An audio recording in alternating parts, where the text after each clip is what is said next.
Click off this video if you want your builds to keep looking like this. If not, let me show you how your builds can go from this to something like that. I mean, okay, maybe not all that, but like we'll get close. You may be wondering why this world clearly isn't too crazy. It doesn't have a lot going on, but it's so you can see that these tips don't really require a lot of progress in the game. I mean, I'm only on day 20. That's not that crazy.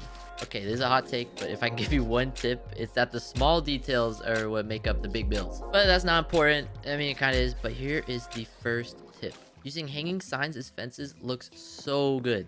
And you'll notice that you can't place them like I'm trying right now. They have to be connected to a block. But you're allowed to break that block if you want. You just gotta have it there to put up. I feel like whenever I'm building, I see a lot of anvils or those little grindstone thingies used as fences, but these, since they're new, aren't used a lot. But after the signs, the next tip involves the water source. You might be asking, where is it? Well, it's actually right here. You can hide them underneath any block. This is really effective for like leveled crop farms like this, but not so much the little ones like this. And now tip number 3, still involving the crops, you can use firefly bushes. You can use firefly bushes on top of tilled soil, and it just looks like another type of wheat. This one's pretty sick, especially at night. Once the fireflies start moving around, it'll look like little bugs. This one I had to share just in case you didn't know, because it is so useful. For farms like this that are pretty flat and you keep falling in the water, just pick it up, place a slab, and put the water in it.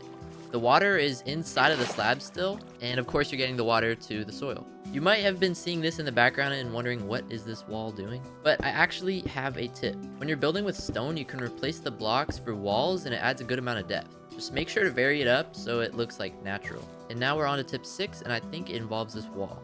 When you're building with trapdoors around corners, it's hard to place them on the same side. So the way you fix it is by putting one on the inside. It might be a little confusing, but let me show you the example.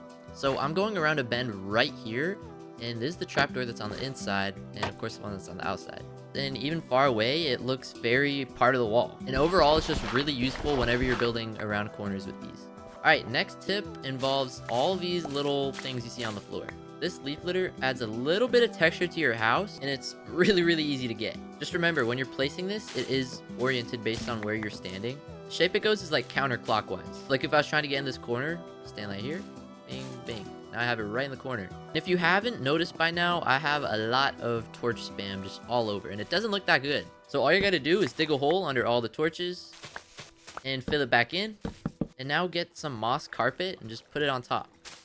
And of course, this is pretty obvious where the torches are, but just start laying some around, maybe some moss blocks next to it for the depth. And now it's starting to look a little bit more natural. And I only have 5 moss blocks because, I mean, we're only on day 20 here, come on. Next tip is to just use slabs for your floors. This is a pretty common tip, but still, I can't stress it enough. You're using about 1/3 of what you would usually be using from just wood, and of course it still looks the same. And something pretty similar to that is why I can open this chest, but not this one. It's because there's a full block right above it. Place it with a stair or a slab, and it'll open perfectly. This is really good for storage systems. If you're not using this, I don't know what to tell you. When you're building your front door, try using gates and fences, but open the gate. It just looks like the fences, but a little bit smaller. But on to the next tip, it's about slabs again. You might be wondering how to add depth to slabs since it's a pretty thin block. And right here I use stairs, but to get even thinner, use trapdoors of the same wood. I didn't like how flat this roof looked if it was just all slabs, so I put more trapdoors in, and now it looks like it has a pretty subtle decline. And when you're building, don't forget to add little like irregularities, is that a word? Because when most people are building with wood, it looks pretty fake. I added this block right here both because I didn't have enough stairs, and it adds a little bit of a natural feeling to my builds, because I don't know, I feel like if I built this, I wouldn't build it right. In the early game, don't go too crazy building because you don't have enough materials yet. If I were you, I'd prioritize just beating the Ender Dragon and of course getting your good loot, because it takes a long time to get materials for all this.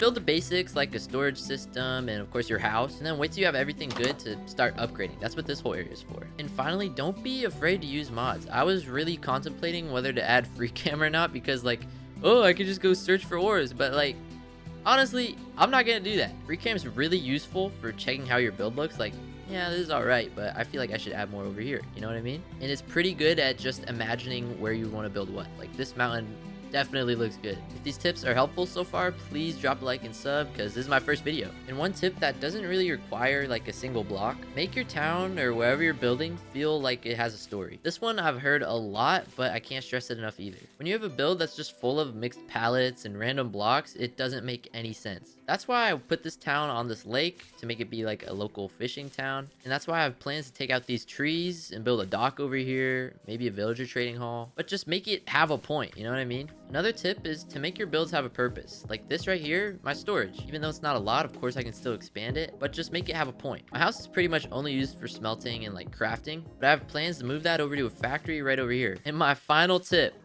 please use shaders. It really doesn't matter what people say because it's your build at the end of the day, and I think my builds look better with shaders, and like the whole world looks awesome. And of course this is fine, it almost feels nostalgic, but I just don't love it. Oh, now that it's night, you're able to see how the firefly bush blends in with the wheat and has these awesome particles. If you learned something, drop a like, and I hope these tips are actually useful. Comment on what video I should make next, and thank you for watching.